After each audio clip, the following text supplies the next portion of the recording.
Bom dia, gente, bom dia.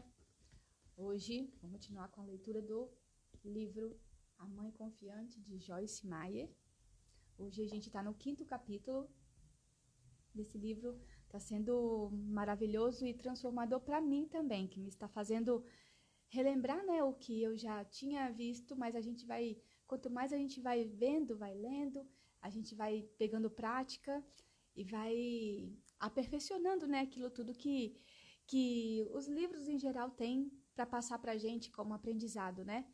Que é essa a essência, é essa a questão da coisa. Se a gente só lê e deixar na mente, não adianta nada, né? A gente tem que tem que ler e praticar. Tudo como a gente entendeu, né? Vamos lá então. Hoje esse 5º capítulo mantenha seus olhos no espelho. Vamos lá.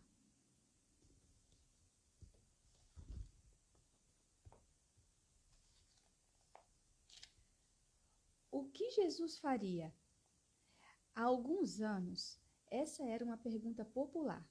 Parecia que em toda parte havia pessoas fazendo essa pergunta, e muitas até usavam pulseiras com as iniciais OQJF escritas nelas, ou tinha adesivos no porta-malas do carro com essas iniciais representando a pergunta: o que Jesus faria?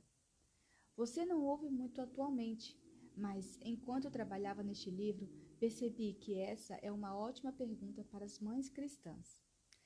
Ela realmente resume quase tudo o que precisamos saber. Quando nossos filhos estão se comportando mal e nenhuma das nossas táticas disciplinares funcionam, precisamos saber o que Jesus faria para consertar as coisas. Quando estamos no limite e um de nossos filhos continua testando nossa paciência, precisamos saber o que Jesus faria para não perder o controle. Quando olhamos para os perigos que nos cercam e nos preocupamos se Deus protegerá nossos pequeninos, ou nos perguntamos como dar um bom exemplo para nossos filhos seguirem, precisamos saber o que Jesus faria em nosso lugar. Imagine por um instante, que grande pai seria Jesus? Ele confiaria na sua capacidade de disciplinar adequadamente porque tem a sabedoria de Deus. Ele seria sempre paciente porque é cheio do fruto do Espírito. Ele confiaria sempre em Deus para protegê-los porque vive pela fé. Ele daria um bom exemplo 24 horas por dia, 7 dias por semana, porque é o retrato perfeito e a própria imagem de Deus. Isso é verdade. Você talvez diga, e para Jesus está tudo certo, mas não vejo como isso pode me ajudar. Não tenho todas as qualidades maravilhosas que ele tem. Não sou como ele. Sim, você é.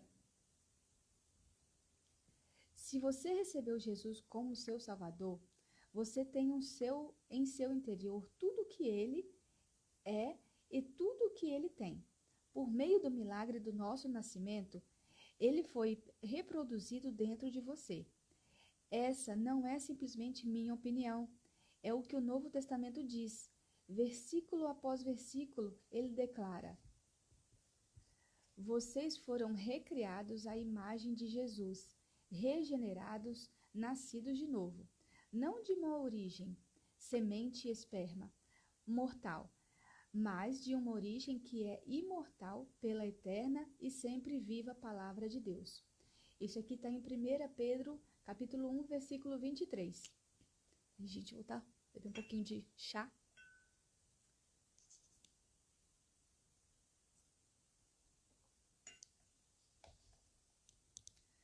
Vocês estão unidos ao Senhor e são um espírito com Ele. 1 Coríntios, capítulo 6, versículo 17.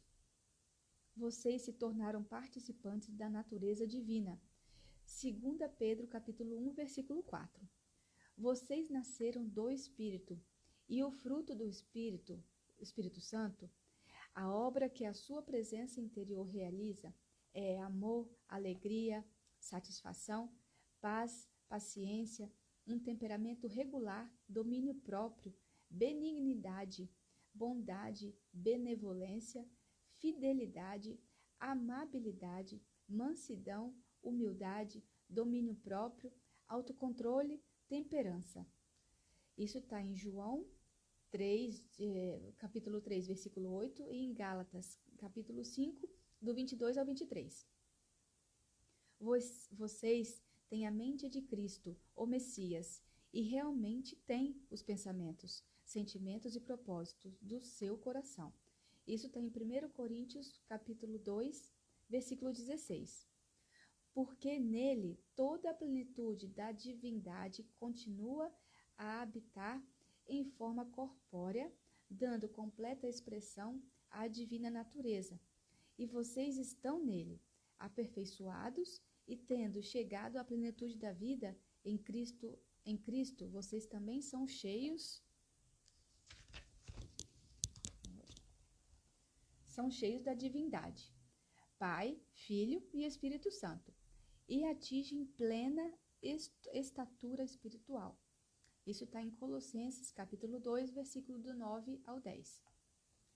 Sei que provavelmente você está pensando, se todas essas coisas ao meu respeito são verdade, então, por que tenho tantas lutas? Por que termino tantas vezes fazendo o que Jesus não faria? Porque a parte de você, que é como ele, seu espírito, está escondida dentro de você. Ela está guardada, porque assim dizer, dentro da sua alma e do seu corpo. Por assim dizer, dentro de sua alma e do seu corpo. É importante se lembrar disso. Você é um espírito, tem uma alma e vive dentro de um corpo. Diferentemente do seu espírito, sua alma e o seu corpo não foram recriados quando você nasceu de novo. Eles ainda não mudaram à semelhança de Jesus. Eles precisam ser transformados, completamente mudados, ao longo do tempo, até que se conformem e reflitam seu verdadeiro eu interior. Aqui ela falou, né, do nascer de novo, que quer dizer, né, que quando a gente aceita Jesus, a gente tem que se batizar, né, nas águas. Cada um, gente, não estou falando de religião aqui, né? É o que vem escrito na Bíblia, né? É o que a gente nasce de novo mesmo, né? Que assim, a gente com o tempo, ao longo do tempo, a gente vai adquirindo o verdadeiro eu que vai nascendo na gente, e a gente vai ficando à semelhança de Jesus. É isso que ela quis dizer aqui. Essa transformação pode ser um processo desafiador. A primeira coisa importante a fazer é crer que você tem a natureza de Deus habitando em seu interior. O que você crê determina como você vive, de modo que o que você crê é extremamente importante. Em segundo lugar, lembre-se de que essa transformação é um processo. É como eu falei antes, né? Que ao longo do tempo a gente vai mudando a mentalidade. Isso aqui, gente, serve para todas as áreas da vida. Então é super legal a gente aplicar isso aqui, né? Pra gente também. É isso, ó. Em segundo lugar, lembre-se de que essa transformação é um processo. Celebre suas vitórias, ainda que elas sejam pequenas. Veja o quanto você já avançou no seu crescimento em Deus e não fique estressada com o quanto acha que ainda precisa caminhar. Trabalharemos em parceria com o Espírito Santo pelo restante de nossas vidas, aprendendo a nos render à sua vontade, em vez de seguir nosso próprio caminho movidos por emoção e obstinação. Podemos, entretanto, acelerar as coisas fazendo algo em que nós, mulheres, costumamos ser muito boas: olhar no espelho. E faz muito sentido isso, né? A gente, às vezes, passa o dia tão corrido que a gente não consegue nem se olhar no espelho, né? Que tem que maquiar rapidinho, que tem que sair para buscar o filho, que tem que ir no supermercado. E tempo pra gente? A gente tem? A gente falando isso muito, então eu lembrei do amor, né? A gente ama a gente primeiro. Como a gente pode dizer que ama alguém se a gente não ama nem a nós mesmos, né? Então, vamos ser cheios do Espírito de Deus, para a gente poder amar muito mais as pessoas e conseguir se olhar no espelho, né? Que é isso que ela traz aqui. Duas revelações que transformarão sua vida. Antes que você fique muito entusiasmada, deixe-me esclarecer. Não estou falando sobre olhar no tipo de espelho que fica pendurado sobre a pia do seu banheiro. Claro, consertando o que eu falei antes, né? Mas faz todo sentido o que eu falei antes, porque realmente a gente não se olha dentro da gente, o que a gente tem que realmente ver, né, na gente. A gente não olha isso. Isso não ajudará muito a se tornar mais semelhante a Jesus. Se ajudasse, a maioria de nós já seria santificada só porque passamos horas incontáveis olhando nesse tipo de espelho enquanto nos arrumamos. Eu certamente já estaria assim. Afinal, não acordo parecendo aquela pessoa que você vê quando estou na televisão ou ensinando em conferências. Passo o tempo todas as manhãs escarafunchando bolsas cheias de maquiagens, untando o rosto com creme e borrifando os cabelos com todo tipo de spray. Gosto de ter a melhor aparência possível quando saio, de modo que considero o meu espelho natural uma ferramenta diária muito importante na minha vida. Sim, agora lembrou aqui, né, do que eu falei antes, que a gente às vezes se esquece mesmo de olhar no espelho mesmo, né? Mas realmente é no espelho que é para limpar nossa alma, para ver nossa alma. Tenho outro espelho, porém, que é muito mais importante para mim. É um espelho espiritual que mudou não apenas minha aparência, mas minha maneira de viver. É um espelho que me transformou de dentro para fora e me deu uma vida inteiramente nova.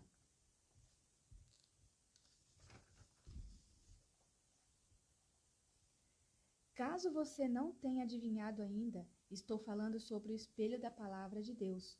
Embora seja triste dizer, vivi por anos como mãe e como cristã sem descobrir a existência desse espelho.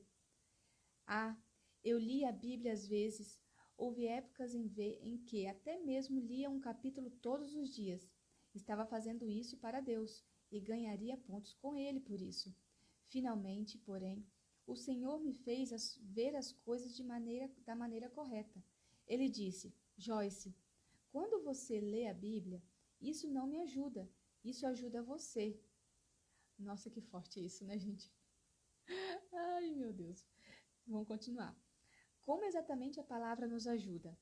A palavra de Deus nos auxilia de muitas maneiras diferentes, mas quando nos aproximamos dela como se fosse um espelho, ela nos transforma revelando duas coisas. Primeiro, ela nos mostra quem somos em Cristo. Ela abre nossos olhos para a nossa verdadeira identidade espiritual. Em segundo lugar, ela nos mostra o que precisamos mudar pela graça de Deus em relação às nossas atitudes e atos para que nosso exterior possa se tornar mais compatível com o nosso interior. Em outras palavras, ela nos revela como viver sendo as pessoas que fomos criadas para ser. Se alguma vez você já assistiu ao desenho animado da Disney, Tarzan, com seus filhos, viu uma boa ilustração do que esse tipo de revelação pode fazer.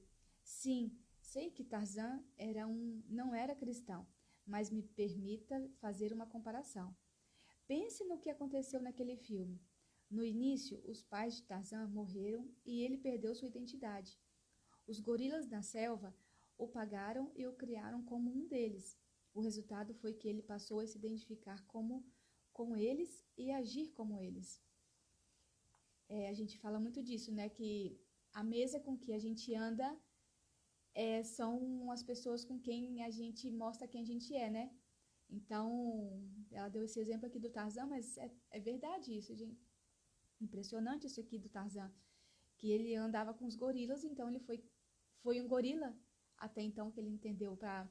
Porque realmente a gente, dependendo do período da vida, a gente perde um pouco a identidade. A gente acha que nossa identidade é baseada no que os outros pensam, né? Então, a gente perde mesmo um pouco da nossa essência. Então, ele encontrou seres humanos e a sua vida começou a mudar. Quanto mais ele via como os humanos viviam e se comportavam, mais ele se via neles. Ele se deu conta de que não era de modo algum um gorila, mas uma espécie totalmente diferente de ser, com a capacidade de viver um tipo de vida inteiramente diferente. Ele começou a viver sua verdadeira identidade. Em vez de agir como um gorila, ele começou a agir como um homem. Em certo sentido, e é isso que acontece quando os cristãos leem a palavra de Deus. Pelo fato de que Jesus é a palavra que se tornou carne, nós o vemos em cada página da Bíblia. Ver João, capítulo 1, versículo 14. Vemos quem ele é, como pensa e como age. Nós vemos nele quem nascemos de novo para ser. Nesse processo, nos damos conta cada vez mais de que o que a Bíblia diz sobre nós é realmente e literalmente verdade. Se uma pessoa está enxertada em Cristo, o Messias, ela é uma nova criação, uma criatura completamente nova. As coisas velhas, o estado moral e espiritual anterior, passaram. Eis que o novo chegou. Essa passagem está em 2 Coríntios, capítulo 5, versículo 17. A todos nós, como com o rosto desvendado, porque nós continuamos a contemplar na palavra de Deus como em um espelho a glória do Senhor, estamos sendo constantemente transfigurados à sua própria imagem em esplendor cada vez mais crescente e de um nível de glória para outro. Esse está em 2 Coríntios, capítulo 3, versículo 18. Gente, vem mais um pouquinho de chá.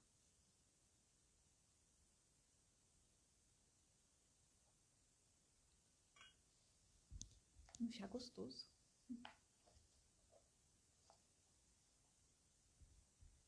Chega de andar titubeando no escuro. Eu, pessoalmente, amo ver qual é minha aparência segundo a palavra. Isso faz com que me sinta bem comigo mesma. Faz com que eu tenha algo a declarar quando abro meus olhos logo pela manhã e me lembro dos erros que cometi no dia anterior. Se olhei no espelho da palavra, não tenho de puxar as cobertas e cobrir a cabeça me escondendo enquanto lido com acusações do inimigo ou sentimentos de condenação. Posso me levantar de maneira confiante e cheia de alegria, por causa de quem eu sou em Cristo.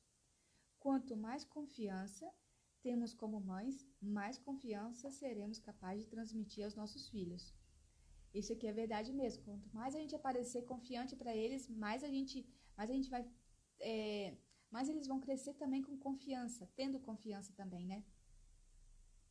Outra coisa que amo em relação a olhar na palavra é que isso me ajuda a ver onde tenho errado. Ela lança luz sobre as áreas escuras da minha vida, nas quais tenho andado confusa e preciso de sabedoria, iluminando os pontos nas quais tenho tropeçado e criado problemas, porque não tenho luz suficiente para ver onde estou errando. Alguns crentes têm medo desse tipo de luz. Eles acham que ser corrigido pela palavra é uma coisa negativa, mas não é. É como olhar no espelho e perceber que você tem uma mancha de chocolate no rosto ou um pedaço de alface entre os dentes. Talvez você se sinta constrangido por alguns instantes, mas mesmo assim ficará feliz por ter olhado. Do contrário, você poderia passar o dia inteiro sem corrigir o problema. Sei do que estou falando por experiência própria. Antes de começar a estudar a palavra, vivi por anos sem saber o caos que era a minha vida. Achava que todos os outros eram o problema. Eu pensava que minha vida era infeliz porque Dave precisava mudar. Os meus filhos precisavam mudar. Ou nós precisávamos de uma casa maior ou de mais dinheiro. Eu precisava da luz espiritual da palavra de Deus para ver que a maior mudança que precisava ocorrer na minha vida era em mim mesma. Graças a Deus pela palavra. Há vida, luz e poder transformador na palavra de Deus. Ela revolucionou completamente a minha vida. O mesmo pode se aplicar a você. A palavra de Deus não apenas pode ajudá-la a ser uma grande mãe, como ela também lhe dirá o que você precisa saber para ter vitória em todas as áreas da vida. É por isso que Deus disse em Josué, capítulo 1, versículo 8: Este livro da lei não deve se afastar da sua boca, mas você deve meditar nele dia e noite, para que você possa observar a agir de acordo com tudo o que nele está escrito. Pois então você fará prosperar o seu caminho, agirá com sabedoria e será bem-sucedido. É aquele que fala, né, que seja forte e corajoso, né? É esse daqui também que fala esse versículo. Mas a gente tem que seguir, ele está falando que a gente tem que seguir no caminho de Deus, né? Tem que seguir a lei dele, pra gente conseguir. Quando essas palavras foram escritas, a única parte da palavra de Deus que o povo podia ler era o livro da lei, que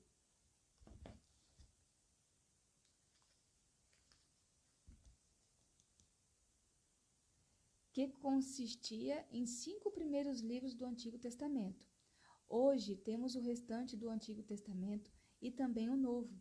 Se Josué podia agir com sabedoria e ser bem-sucedido tendo conhecimento apenas da parte da palavra que ele possuía na época, imagine o que podemos fazer com tudo o que temos à nossa disposição. Verdade, né, gente? Verdade. Como que a gente... É o que eu falei antes, né? A gente tem que aprender a aplicar, né, tudo o que está escrito na Bíblia, né? Então, aí vai dar certo. Aí a gente consegue evoluir mentalmente para poder conseguir tudo aquilo que a gente quer, né? Faça-se em mim, Senhor, segundo a tua palavra. Para encontrar um exemplo de uma mãe que foi transformada pelo poder milagroso da palavra de Deus, tudo o que você tem de fazer é ler sobre Maria, a mãe de Jesus. Ela foi radicalmente transformada ao olhar no espelho da palavra. Ela era apenas uma adolescente normal que vivia uma vida comum quando o anjo Gabriel lhe apareceu e disse: Ave, ó favorecida, imbuída de graça, o Senhor é com você. Bem-aventurada, favorecida por Deus, é você perante todas as outras mulheres, porque você encontrou graça, favor gratuito, espontâneo e absoluto e bondade da parte de Deus. E ouça, você ficará grávida e dará à luz um filho, e você lhe dará o nome de Jesus. Ele será grande, eminente, e será chamado Filho do Altíssimo. Essa passagem está em Lucas, capítulo 1, versículo 28, depois do 30 ao 32. Aquela palavra vinda de Deus, por mais maravilhosa que fosse, parecia não se encaixar de modo algum às circunstâncias que cercavam Maria. Ela não era famosa. A Bíblia não dá qualquer indício de que ela tivera algum tipo de experiência espetacular em sua vida que a fizesse sentir-se especialmente favorecida por Deus. E mais, ela era uma virgem. Portanto, Maria tinha todas as razões naturais para dizer a Gabriel: Sinto muito, Senhor anjo, mas parece que o Senhor veio ao endereço errado. Não consigo ver como esta palavra, vinda de Deus, possa se aplicar a mim. Mas não foi assim que Maria reagiu. Em vez de duvidar da palavra do Senhor, ela creu nela. Ela olhou no espelho de Deus, ajustou a maneira como havia a si mesma e disse: Eis aqui a serva do Senhor, faça-se em mim segundo a sua palavra. Está em Lucas, capítulo 1, versículo 38. Você pode dizer o mesmo ao ler o que a Bíblia diz a seu respeito. Quando você lê em 1 João, capítulo 3, versículo 9, por exemplo, que ninguém que é nascido, gerado de Deus, pratica o pecado deliberadamente, conscientemente e habitualmente, porque a natureza de Deus permanece nele. Você pode dizer: esta é a verdade sobre mim. A natureza de Deus permanece em mim. Posso ser tão paciente e calma com meus filhos quanto o próprio Jesus é, porque a vida dele está em mim. Faça-se em mim, Senhor, segundo a tua palavra. Mas Joyce, talvez você diga, tentei fazer isso e não funcionou. 2 horas depois, as crianças entraram gritando pela casa com os pés cheios de lama e explodi com elas. Simplesmente não consigo mudar. É claro que consegue. Bom dia, Rose. Mas para fazer isso, você precisa lembrar que ser transformada pela palavra é um processo. Jesus não disse que se você ler alguns versículos ou uma ou duas vezes será totalmente transformada. Ele disse que se vocês permanecerem na minha palavra, então vocês serão meus discípulos e vocês conhecerão a verdade e a verdade os libertará. Isso está em João capítulo 8, versículo 31 ao 32. Pense novamente sobre o que aconteceu com Maria. A promessa de Deus estava se desenvolvendo dentro dela. Porém, do lado de fora, ela, por algum tempo, continuou exatamente igual. Levou tempo para que a divina semente dentro dela crescesse e se transformasse em algo que o restante do mundo pudesse ver. Aqui está falando da parte que a gente não pode desistir, né? Porque a semente vai aparecer, né? Uma hora vai surgir a semente. Quer dizer que a gente está plantando. Como mães, deveríamos entender isso melhor do que ninguém. Sabemos em primeira mão como é estar grávida e a barriga ainda não está aparecendo. Sentimos em nossos próprios corpos a agitação interna invisível de uma vida recém-concebida. Não duvidamos da existência do nosso bebê durante aqueles meses em que ele ainda estava escondido dentro de nós. Não ficamos desanimadas só porque ele ainda não podia ser visto por todos. Nada disso aconteceu, porque nós simplesmente confiamos no processo. Nós nos alegramos e acreditamos que se dessemos à pequena vida que vivia dentro de nós o que ela necessitava para florescer e crescer, ela finalmente se tornaria um lindo bebê que chuta, sorri e a quem podemos realmente abraçar. Essa é a atitude que você deve ter para com a semente da palavra de Deus. Ela tem o poder dele embutido dentro de si. Assim como a semente natural tem a capacidade de reproduzir a vida que está nela, a palavra de Deus tem a capacidade de reproduzir em você a vida, o caráter e a natureza de Deus. Porque a palavra que Deus diz é viva e cheia de poder, tornando-a criativa, operante, energizante e eficaz. Está em Hebreus capítulo 4, versículo 12. A palavra a capacitará a ser e fazer tudo o que ela diz a seu respeito. Portanto, não desanime só porque as mudanças não acontecem do dia para a noite. Não fique zangada consigo mesma, nem desperdice tempo sentindo-se condenada todas as vezes que cometer um erro. Apenas permaneça firme durante o processo. Continue banhando seu espírito todos os dias com a água da palavra de Deus. Mantenha seus olhos no espelho de Deus e diga: faça-se em mim, Senhor, segundo a tua palavra. Não demorará muito e o que está se desenvolvendo dentro de você poderá ser visto também no seu exterior. Cada vez mais você saberá e será capaz de fazer por sua família exatamente o que Jesus faria. E já acabou de novo. Gente, hoje foi... Esse 5º capítulo foi bem interessante também, né? Porque ela mostrou que a gente tem que usar a palavra de Deus e permanecer nela. Não usar, não seria a palavra certa usar a palavra de Deus. Mas a gente tem que, sim, usar a palavra de Deus no sentido para a gente permanecer nele. A gente olhar as coisas com os olhos de Deus, né? Com os olhos de Jesus. Como que Jesus faria? Como que Jesus faria nessa situação? E ela falou também para a gente não desanimar. Porque muitas vezes, eu não consigo, eu sou assim mesmo. Não, gente, a questão é essa, é a gente persistir e continuar com o nosso objetivo.